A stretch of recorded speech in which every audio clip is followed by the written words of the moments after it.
Hi.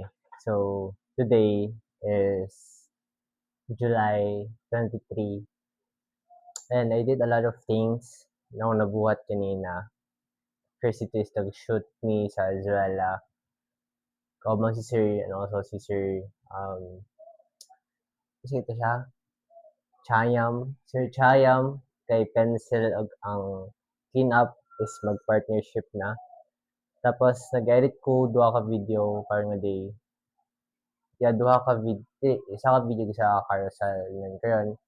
I'm watching K-drama and yeah. So 6 years from now, dato na ko and nanako sa you know may layo na gamay nanako sa outside sa Philippines.